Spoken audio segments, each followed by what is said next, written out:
Salut Raquel, Bonjour Pablo.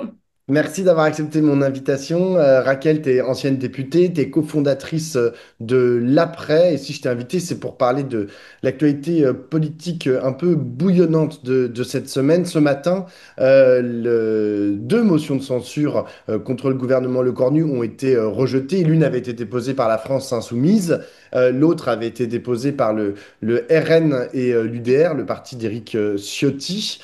Euh, Qu'est-ce que, selon toi, enfin, quel enseignement tu tires de ces deux rejets, sachant quand même qu'il y en a une qui a été votée par 271 sur... Il fallait atteindre 289 députés, il y en a 271 qui ont voté cette motion de censure. Qu'est-ce que ça dit du rapport de force dans l'Assemblée nationale et qu'est-ce que ça augure aussi pour la suite, notamment les discussions sur le budget? Le vote d'aujourd'hui montre que le gouvernement tient en fait sur un fil. La censure est passée à très peu, enfin n'est pas passée à très peu de choses. 18 voix exactement. C'est beaucoup, hein, 271 députés qui demandent expressément que le gouvernement s'en aille. Et cela révèle avant tout l'illégitimité de ce gouvernement qui n'est imposée que par la force de la Constitution française, et notamment l'article 8, qui donne au président de la République le pouvoir de nommer absolument n'importe qui à Matignon. Et il faut jamais oublier que c'est là que réside la source de tous les problèmes que nous avons. Euh, Pourquoi notre pays est fondamentalement en crise, en une sorte de lévitation en fait, où il émane des choses de la société et elles ne peuvent pas advenir dans la norme, elles ne peuvent pas advenir politiquement, c'est parce que notre constitution de la Cinquième République constitue une concentration unipersonnelle du pouvoir entre les mains d'une fonction, et que ce soit Emmanuel Macron ou un autre, c'est la même, hein. Je veux dire, je veux le souligner, que nous n'arriverons pas à purger en fait cette situation tant qu'on ne changera pas la Constitution elle-même. L'article 8 de la Constitution, abus de pouvoir total, et aussi article 12 de la Constitution, la possibilité de dissoudre de façon tout à fait discrétionnaire. Ça aussi, c'est sur la table des choses que nous devons absolument modifier. On pourrait rajouter dans la Constitution d'autres pouvoirs présidentiels, l'article 16, hein, qui donne des pouvoirs exceptionnels au président de la République, et même on serait, je pense, adulte de réfléchir à l'article 11, notamment l'alinéa 1, et le mécanisme de référendum présidentiel. Pourquoi c'est au président de décider le titre d'un éventuel référendum? Il faudrait que ce soit un référendum d'initiative citoyenne Hmm. ou au pire, référendum d'initiative partagée qui requiert autre chose que 4 millions de signatures de Français. Bon, donc ça, c'est la première chose. Le président de la République est carapaté en vérité sur l'encre de la Constitution de la Cinquième République. Et donc, la société, elle n'a pas beaucoup d'outils, en fait, en réalité, pour répondre. Quand on se souvient du mouvement des retraites, c'était 14 énormes journées de mobilisation, des millions de Français en grève, la société française assez finalement convergente hein, contre la loi Borne. 80% des Français étaient contre, et pourtant, le président, par l'article 49.3, a réussi à le faire adopter sans vote. Et on voit bien que c'est là que commence hein, tout ce qu'on vit aujourd'hui. Tout ce qu'on vit aujourd'hui, cette profonde insatisfaction civique, ce profond sentiment de mépris, que nous sommes des riens en fait. Qu'un président peut prendre 33 millions de bulletins de vote, parce que l'année dernière, c'est 33 millions de personnes qui sont venues voter, et en faire des confettis. C'est quelque chose qui est profondément choquant, qui est profondément contraire à l'idée même qu'on se fait nous-mêmes de la France, de la République, de la démocratie. Bon, donc, ce vote de censure, c'est l'exsudation, on va dire, de tout ça. Hmm. Les députés, eux, ont été mis là par 33 millions de personnes. Donc, dans un conflit de légitimité entre le président de la République, qui veut absolument garder ses amis au pouvoir, et l'Assemblée, elle est clairement beaucoup plus légitime. Mais notons que le narratif anti-Assemblée marche à plein. marche à plein. Ça fait maintenant plus de 2 ans que l'Élysée, tous les jours, nous bassine avec l'idée que le problème, c'est pas l'Élysée. Le problème, c'est cette France ingouvernable, c'est les députés ingouvernables, les députés qui veulent l'instabilité, et ainsi de suite. Et ce qui est vraiment notable et tout à fait consternant, c'est qu'il se trouve des députés pour accompagner ce narratif. Et notamment l'extrême droite qui, elle, dit, ah ben oui, bien sûr, il y a un problème avec cette assemblée, dissolvons, dissolvons, dissolvons. Hmm. Euh, C'est pas Comme les si seuls à vouloir dissoudre, hein, à vouloir une dissolution. c'est pas les seuls, mais Aussi c'est les un, insoumis hein, qui disent passons par une dissolution, on veut une présidentielle, mais on passe par une dissolution. ils le disent moins fort mais que le RN, mais ils le disent quand même. Et pour moi, c'est déjà de céder au narratif élyséen. C'est déjà céder au narratif élyséen. Non, il n'y a pas de problème avec cette Assemblée nationale. Et oui, le pouvoir de dissolution discrétionnaire du président est un problème démocratique. Bon. Hmm. Donc là, aujourd'hui, on est confronté donc à la conservation du pouvoir exécutif par les macronistes, qui du coup gardent la main sur la rédaction du projet initial de budget de la nation. Hmm. Et le budget, c'est le nerf de la guerre politique, parce que c'est l'argent, c'est l'oseille, c'est qui paye l'impôt et à quoi il sert. C'est fondamental. C'est consubstantiel à la Déclaration des droits de l'homme et du citoyen, à la Révolution française, à ce que nous sommes comme peuple souverain. C'est consubstantiel à la définition même de notre souveraineté. Nous, en fait, nous ne sommes souverains fondamentalement que si nous pouvons décider qui paye l'impôt et à quoi ça sert. Hum. Alors, dans les raisons de la censure et de la non-censure, mais surtout les raisons de la censure, enfin, surtout de la non-censure d'ailleurs, il y a cette question pour la gauche et notamment pour le Parti socialiste qui s'est en très large majorité abstenu de censure. Il y a cette question de la suspension, promesse de la suspension de la réforme des retraites avancée par Sébastien Lecornu dans son discours de politique générale. En vérité, dans les arguments du Parti socialiste, pour ne pas censurer, il y avait deux choses. La première, c'est cette promesse de, de suspension de la réforme des retraites. Et la deuxième, c'est non négligeable. C'est un peu ce que tu dis aussi. C'est genre, ah mais si on censure, si le gouvernement est renversé, va y avoir une dissolution. Et là, il y a un risque très important que le Rassemblement national trouve une majorité relative ou absolue à l'Assemblée nationale et nous ne pouvons nous y résoudre. Et donc, c'était pour ces deux raisons-là, c'est les raisons qu'ils ont avancées, qu'ils ont préféré ne pas censurer. Comment toi tu considères ces deux raisons? Quel jugement tu portes dessus? La crainte de l'extrême droite est évidemment tout à fait légitime et elle guide les pas de la gauche. Elle a motivé l'existence même de la NUPES, du nouveau Front populaire. Je l'espère, elle guidera nos pas pour les échéances électorales futures. C'est évident que si la gauche se divise, si elle ne répond pas objectivement au risque RN. Bon. L'unité de la gauche fait partie, on va dire, des conséquences directes de cette crainte que nous avons du RN. Et on l'a vu d'ailleurs, les Français nous ont accompagnés, puisque c'est bien le résultat élevé du RN aux européennes le 9 juin qui a été le point d'impulsion massif pour la participation dans le nouveau Front populaire, la participation citoyenne dans le nouveau Front populaire. Donc c'est logique, c'est normal qu'on soit inquiet. Après, moi je dis attention, si on considère que parce qu'il y a un risque que le RN convergeant désormais avec la droite, parce que ça aussi c'est le paramètre nouveau, on a un Retailleau qui appelle à faire barrage contre une candidate socialiste dans une élection législative partielle la semaine dernière. Donc, cette droite et extrême droite convergente, elle est menaçante. Mais si on en déduit que du coup, bah, il faut plus solliciter le scrutin, enfin le vote des Français, parce que ça pourrait faire advenir l'extrême droite, en fait, ça peut nous amener loin, ce type de raisonnement. Ça peut amener à dire, bah, finalement, on vote plus. Enfin, je sais plus. Enfin, et à un moment, l'extrême droite, sa force, elle n'est pas prête là tout de suite de se réduire. C'est notre objectif, hein, de la réduire et en vérité de grandir et donc d'être l'alternative.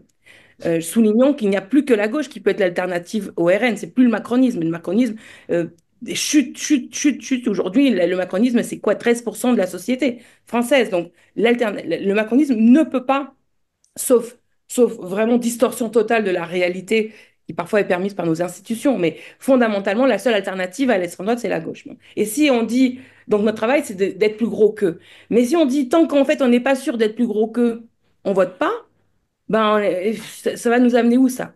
Hum, Donc attention à cet argument aussi. Il est défaitiste, en fait, au fond, et même, je dirais, il est un peu peuplophobe. C'est-à-dire, il nous entraîne dans l'idée de dire, non, mais il faut pas demander l'avis aux gens là, parce que les gens, ils ont viré trop facho, en fait. hum. Donc, attention à ça.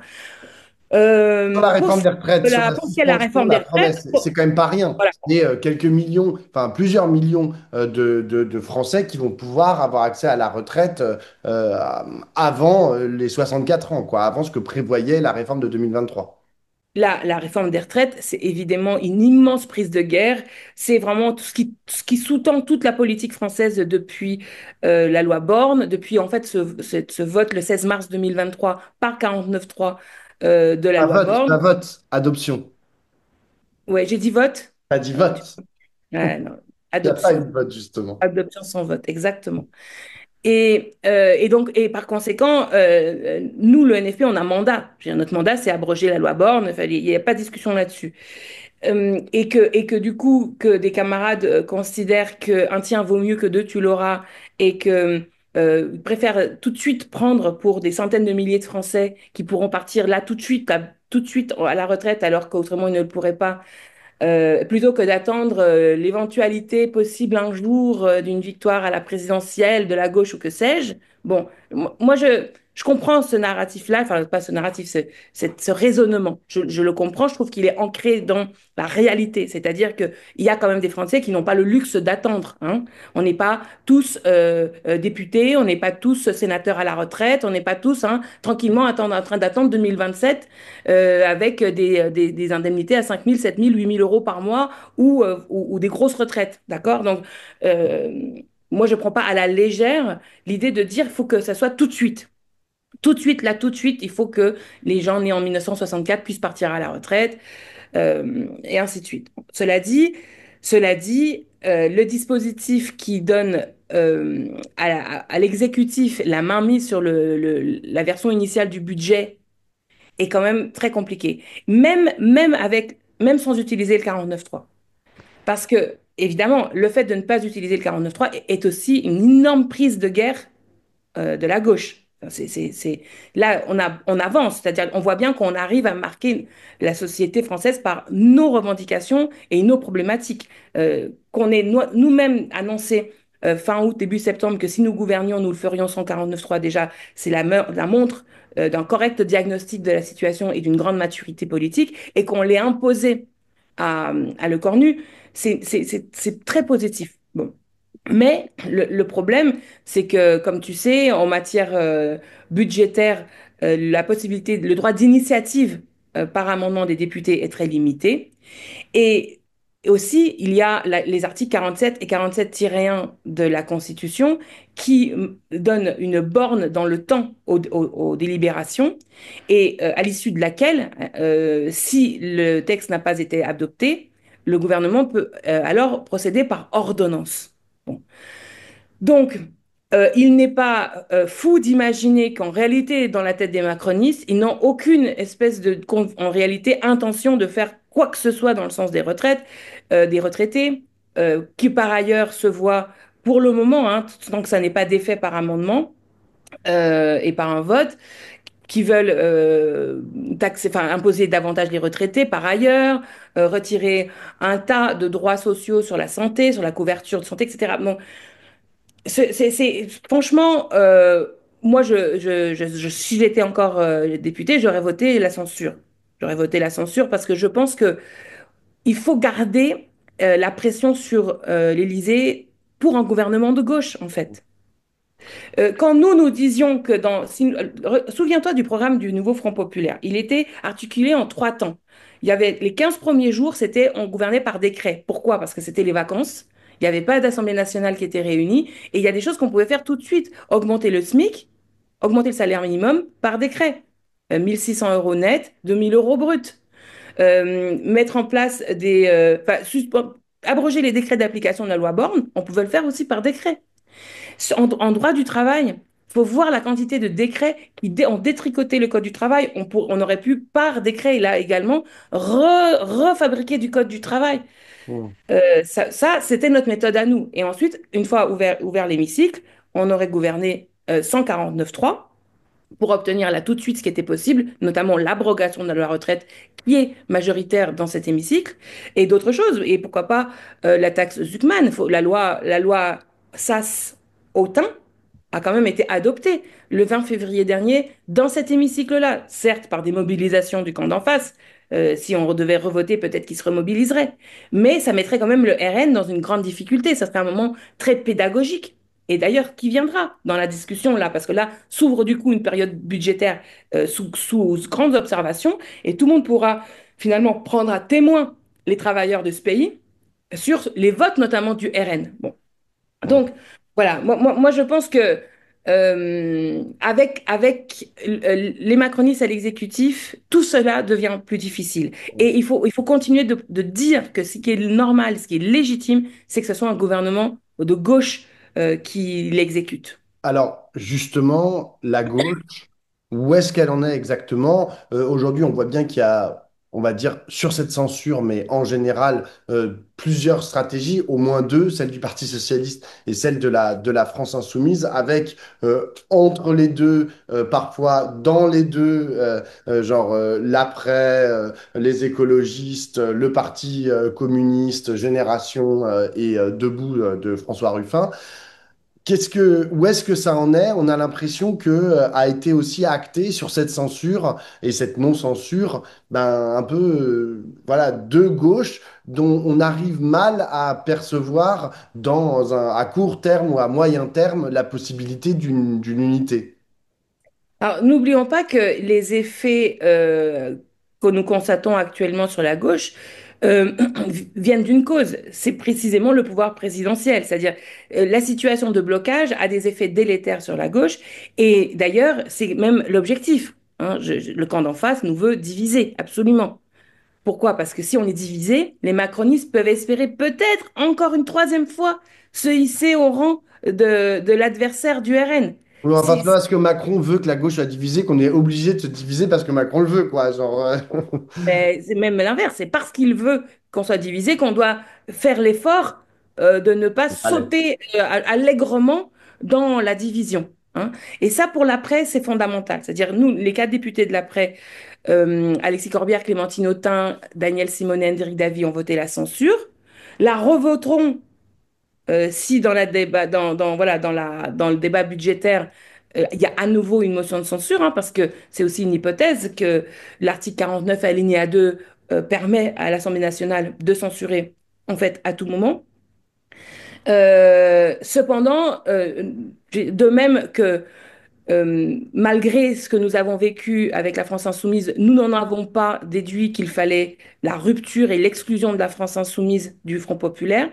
De la même façon, nous ne sommes pas d'accord pour que ce qui se passe aujourd'hui, même si c'est un désaccord sérieux, attention, hein, je ne minimise absolument pas. Je ne minimise pas. Mais je ne suis pas d'accord pour que ces désaccords constituent un point fondateur d'une division pérenne du nouveau Front populaire. Donc, ça rend l'unité encore plus difficile, mais elle n'a pas cessé d'être tout à fait importante. Et c'est quoi le chemin? Parce que là, on n'arrive plus. Parce que le premier chemin, pour moi, c'est le travail en commun. Là, on ne voit pas tellement dans quels espaces ce travail pourrait s'inscrire, quoi. Même à l'Assemblée nationale, je suis même pas sûr qu'ils vont même se parler, en fait, les députés socialistes qui n'ont pas voté la censure et, par exemple, les députés insoumis. Souviens-toi que dans la période de 2022-2024, il y a eu un moment donné, à partir notamment du mouvement des retraites, où c'était très tendu entre forces du nouveau Front populaire. Le secrétariat du NFP qui se réunissait tous les mardis matins a cessé à un moment donné de se réunir. Et pourtant, quand on observait les votes, on voyait que les insoumis votaient 95% des amendements socialistes et vice-versa. D'accord? Donc, Mmh, d'abord, la bagarre budgétaire, elle, logiquement, devrait produire un affrontement face à l'extrême droite et face aux macronistes, mmh. qui tendanciellement va nous pousser à dire les mêmes choses et à voter les mêmes choses. Oui, mais attends, Donc, voter les mêmes choses, ça ne veut pas dire qu'on travaille ensemble. Regarde, le RN qui a voté la ouais, motion de la France évidemment, Insoumise, ils ne travaillent pas évidemment, mais ensemble, hein. évidemment, mais je répondais à ta remarque selon laquelle les camarades ne se parlent pas à l'Assemblée.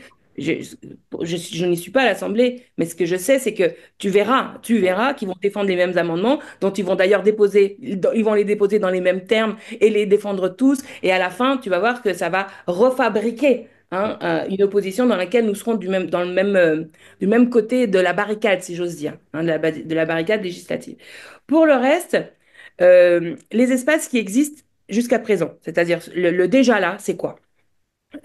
Pour préparer le gouvernement de gauche, nous avions un espace qui s'appelle Objectif Cohabitation, dans lequel il y a le Parti communiste, le Parti socialiste, la France insoumise, pas la France insoumise justement, l'après, Debout, Génération. La France insoumise a été invitée, hein, faut pas oublier de le souligner, et n'est pas venue. Et j'ai oublié les écologistes.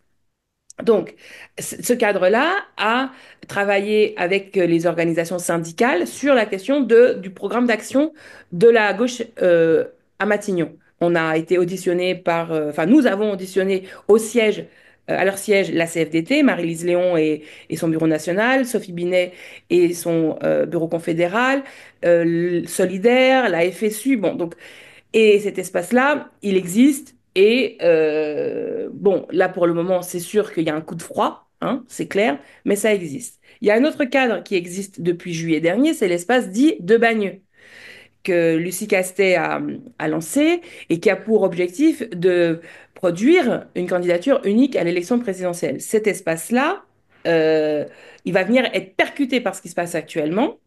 Mais moi, j'aurais tendance à dire que, de toute façon, le salut ne viendra que par les élections, les victoires futures. Donc, il faut les organiser. Et que Emmanuel Macron s'en aille en 2027 ou avant, ça ne change rien quant à notre obligation d'avoir un dispositif victorieux pour la présidentielle. Donc, pour ce Ça te qui pose pas concerne un l'après, problème, ça te pose pas un problème, Raquel, toi qui as été en plus à la France Insoumise, que dans les deux espaces que tu me cites, il n'y ait pas la France Insoumise. Enfin, et genre, ça reste aujourd'hui une des forces, voire la force la plus importante de la gauche.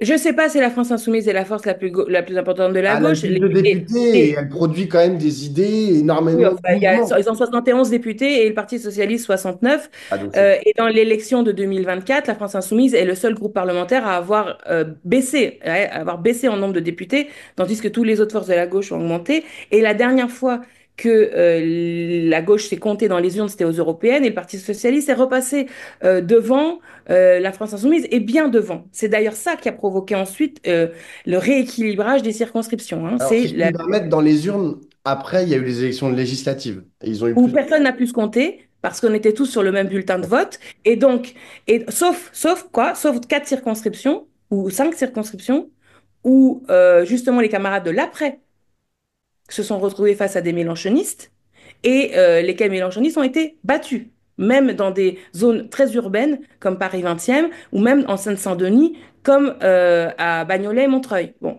Donc, et en ce qui concerne les provinces, en ce qui concerne la région, les régions de France, le recul de la France insoumise est spectaculaire. C'est vraiment spectaculaire.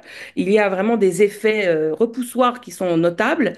C'est 11 députés sortants de la France insoumise qui n'ont pas été réélus en 2024, 9 en province et même 2 en Île-de-France, souviens-toi, puisque Rachel Keke et William Martinet n'ont pas été réélus. Ce à quoi il faut rajouter la municipale de Villeneuve-Saint-Georges, qui était absolument imperdable et qui a été perdue. Donc aujourd'hui, moi, je ne suis pas capable de te dire qui est plus fort à gauche, hein.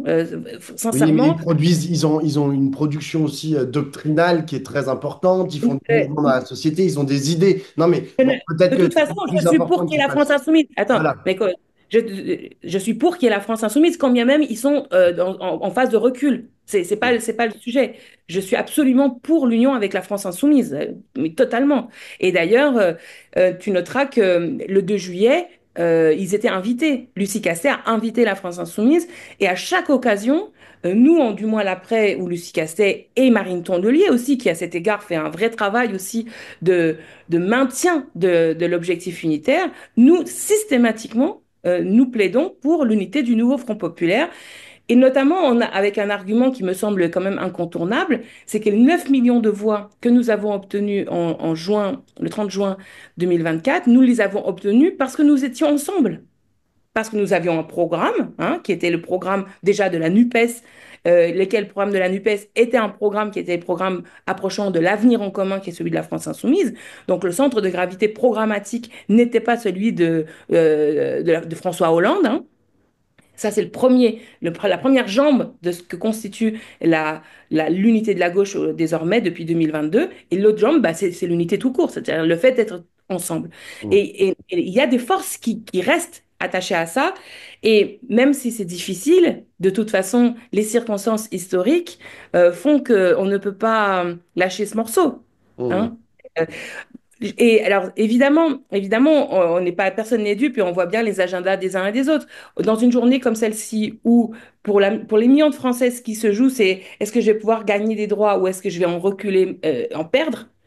Le fait que la France insoumise ne parle que du Parti socialiste, c'est- je comprends, hein, mais c'est quand même un hors-sujet, en fait, au fond. C'est très Mm. nombriliste, c'est-à-dire on ne parle plus des Français, on parle que d'une bagarre au sein de la gauche. Et Mm. donc c'est certes ce que fait Macron, ce que fait le Cornu, ça dégoûte, hein, ça dégoûte de la participation citoyenne, ça dégoûte du vote. Mais attention, nous aussi, à ne pas être, parce qu'on est trop là-dedans, nous-mêmes être une force centripète vis-à-vis des classes sociales qu'on est censé représenter. On ne peut pas augmenter le cortège des dégoûtés, hein. Il faut faire Mm. attention à ça. Donc voilà, la situation Donc, actuelle, elle n'est pas juste simple. Il faut pour, quand même lucidement la regarder en face. Ok, juste pour clore cet entretien, euh, c'est quoi pour toi, là, dans les jours, dans les semaines, dans les mois qui viennent, qu'est-ce que vous allez faire à l'après? Qu'est-ce que vous allez essayer de construire? Et qu'est-ce que devrait faire la gauche prioritairement? Moi, il me semble qu'il y a un gros manque, c'est une grande campagne pour le changement constitutionnel. C'est-à-dire que là, on a trop endossé le protagonisme de la crise avec cette histoire de vote de censure. Est-ce que le PS va voter, le PS va pas voter? Ceux qui veulent. En fait, n'oublions jamais l'article 8 de la Constitution, l'article 12, comme je le disais en entame de cet entretien. Il faudrait qu'on puisse dire des choses ensemble là-dessus. Il me semble que c'est non seulement convergent à gauche, mais c'est même non convergent dans le pays. Il me semble que la France est à maturité aujourd'hui. Et j'ai noté la première phrase du discours de politique générale hier de Le Cornu, qui, au tout début, dit, il y a ceux qui contestent la Ve République et ceux qui veulent la défendre. Ça, c'est un point de latéralité qui m'intéresse beaucoup en politique. Parce qu'aujourd'hui, qui est du côté du maintien de la monarchie présidentielle? L'extrême droite, le macronisme. Qui peut être du côté de la souveraineté populaire, de la démocratie? La gauche est sans doute plus que la gauche et sans doute plus aussi les dégoûtés, etc., les abstentionnistes. Bon, là, je me semble qu'il y a quelque chose de nécessaire sur lequel je n'entends pas assez. Je n'entends pas assez les porte-paroles au global de la gauche. Donc, l'après, nous avons déjà de longue date une campagne en place qui s'appelle La France à 49,3 raisons de passer à la 6 République. Euh, qu'elle s'appelle ainsi ou pas, peu importe, les camarades continueront de travailler localement pour alimenter cette conversation-là. Ça, c'est la première chose. La deuxième chose, la lutte sociale qui doit percuter le débat budgétaire. On va revivre en fait un peu 2023 là. C'est-à-dire un mouvement social qui, j'espère, peut être fort, puissant, uni, hein, autant que possible, et un débat budgétaire sous auscultation populaire. Quels sont les amendements déposés? Quelles sont les positions des uns et des autres sur chaque amendement? On va reparler de taxe Zuckman. Toute la phase qu'on a vécue en septembre de discussion dans ce pays sur la répartition des richesses et la taxation des très hauts patrimoines a été une immense respiration. Une immense respiration. Ça a fait des vacances aux immigrés et aux musulmans, hein, qui d'habitude sont le seul et unique objet des discordes et des controverses politiques dans ce pays. On a parlé enfin de ce qui compte et on a parlé de la possibilité d'aller chercher 20 milliards d'euros entre les mains de l'oligarchie. C'est ça qui compte. N'oublions jamais que c'est ça. Pourquoi il y a tout ça? Parce qu'il y a 1800 familles qui veulent pas lâcher l'oseille. Voilà. Ils veulent pas lâcher leurs 20 milliards d'euros. Et ils sont prêts à mettre ce pays à feu à sang plutôt que de lâcher les 20 milliards d'euros. Donc ces 20 milliards d'euros, il faut aller les chercher là dans le débat budgétaire, puisqu'il est ouvert maintenant. Il faut aller les chercher. Et on verra qui va aider pour cette bagarre-là. Ça, c'est super important. Sur la question de la santé, euh, des minima sociaux, et au global, si on arrive à la partie 2 sur les dépenses, hein, sur les services publics, parce que le débat, c'est partie un les recettes. Donc, on va en commencer tout de suite par Zuckman. Partie 2 si on y arrive, hein, parce qu'il y a beaucoup de si aujourd'hui dans la procédure, le service public. Où on met l'argent? Mm. Donc, transition énergétique, rénovation thermique des bâtiments. Je rappelle quand même, parce qu'on a tendance à oublier une actu chasse l'autre. Lors du débat budgétaire de 2022, je me souviens, j'étais encore députée, on a adopté dans un hémicycle où les macronistes étaient encore plus nombreux qu'aujourd'hui, 8 milliards d'euros pour la rénovation thermique des bâtiments. 8 milliards d'euros. Donc, l'oseille, on peut aller la chercher et la mettre dans ce qui compte vraiment. La transition écologique, les services publics. Il va y avoir le PLFSS aussi, la question, donc là, du coup, des retraites, la question de la santé. Euh, donc ça, c'est pour moi une phase très importante qu'il ne faut pas rater, mais sur laquelle il ne faut pas déconnecter Mm. la, la tâche parlementaire avec ce qui se passe dans le pays, la mobilisation. Et pour le reste, nous, l'après, on continue le travail dans les espaces dont j'ai rappelé l'existence, parce qu'on ne renonce pas aux victoires à l'avenir.